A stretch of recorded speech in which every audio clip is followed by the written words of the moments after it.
If your mind were a work of art, would you be proud of it? Most people don't create their own mental culture. They just consume everyone else's. Right now, you're surrounded by distractions, memes, trends, content made for quick consumption. But is any of it actually building you into the person you want to be? But the good news? You don't have to stay in an endless cycle of quick consumption. I'll show you how to build a mental culture that actually serves you, your own personal renaissance. And by the end of this video, I'm going to give you a free in-depth tracker to help you do this. But first, let's break down how consumption culture is shaping your mind right now without you even realizing it. Every single day, your thoughts, habits, and identity are being shaped, not by you, but by an algorithm designed to keep you distracted.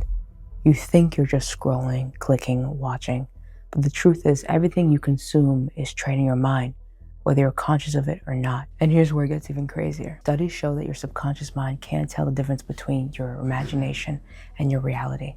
That's why elite athletes visualize winning before they compete. Because to the mind, imagined experiences rewire neural pathways just like real ones. But the same thing happens in reverse. Consume negativity, drama, and distractions long enough, and your brain will normalize them as your reality. Even Mark Zuckerberg doesn't let his kids watch social media because he understands this one fact better than most people on Earth. Your attention is your most valuable asset. The average person now spends 7+ hours a day consuming content, but if all you're consuming is mindless distractions, gossip, or negativity, your brain will reinforce that cycle. And you don't even have to believe what I'm saying for it to be happening to you. Whether you believe the media shapes your mind or not, it does. Whether you believe you're in control of your thoughts or not, your subconscious mind is soaking up every detail. And if you're not curating your own culture, someone or something is doing the curating for you. That's why I created a 14-day cultural audit system to help you measure what's happening in your mind right now. Here's the challenge. For the next 14 days, track what you consume, conversations, books, videos, and then ask yourself, is it making me better or just keeping me busy?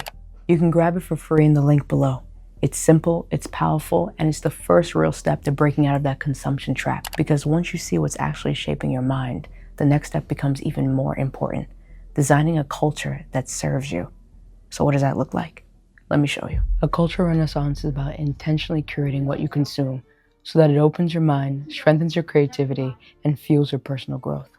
It's about feeding your mind high-quality nourishment, not just passively consuming whatever's put in front of you. And if that sounds like extra work, think about what we've already talked about.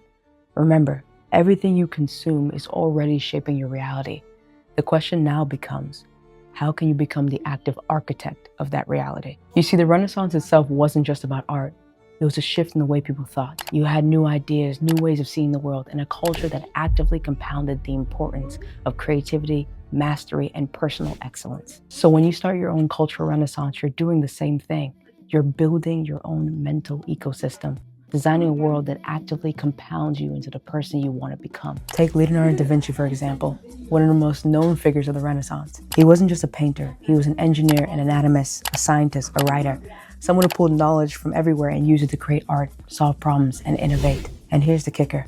He had no formal education in math or science, but he taught himself everything by intentionally curating what he studied, experimented with, and engaged in. That is what a cultural renaissance looks like.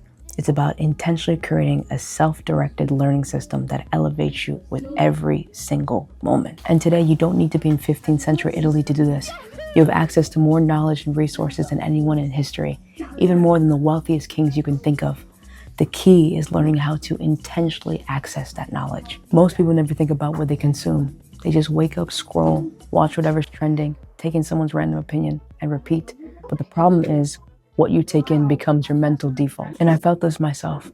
I went through a phase where I was watching a lot of reaction content, watching people talk about the worst parts of the internet, drama, beef, negative things. And the worst part was I wasn't even watching the negative stuff directly, just watching people talk about it. And it still affected my energy levels. And I began to notice how much my own thoughts were starting to reflect the negativity I was absorbing. Then I compared it to the times that I cut down on social media, engaged in a good book, trained in martial arts, or worked on a creative project. My mind felt different.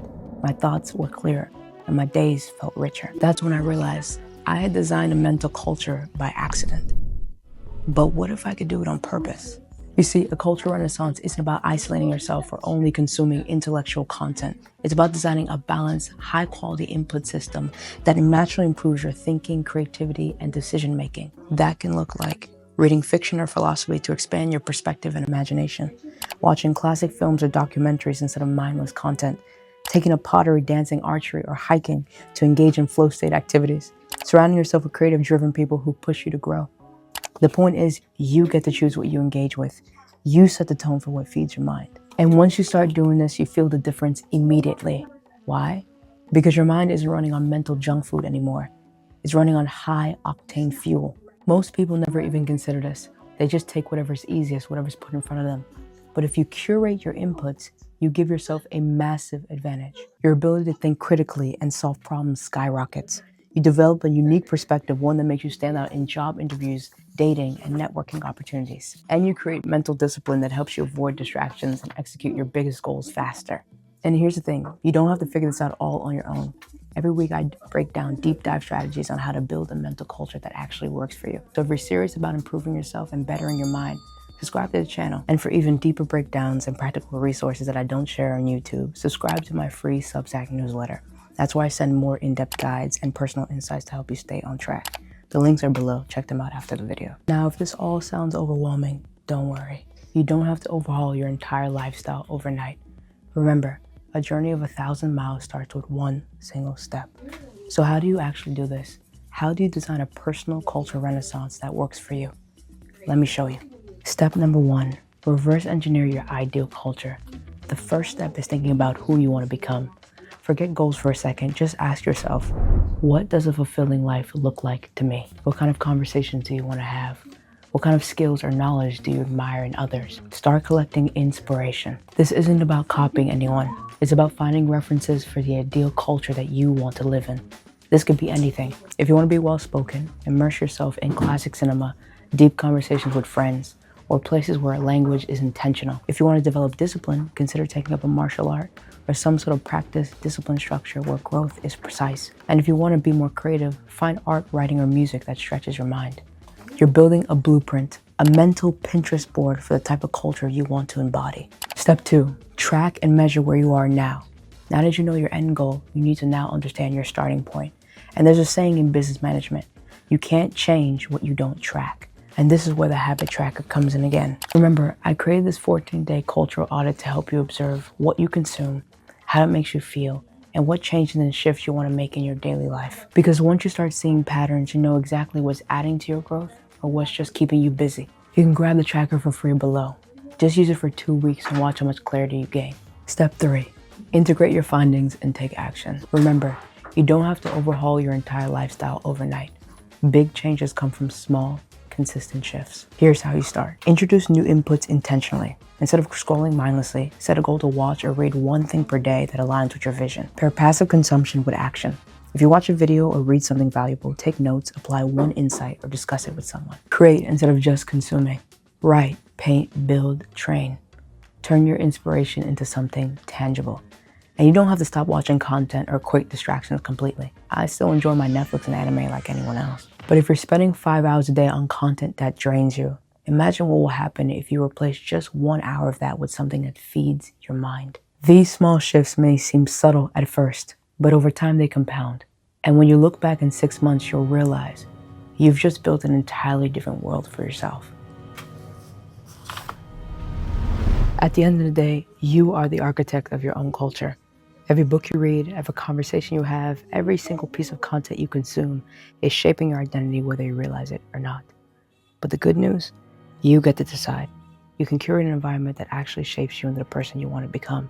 And it only starts with simple awareness. Grab the tracker in the link below and get started on that audit today. And if you're serious about building a personal culture that actually serves you, like and subscribe to the channel.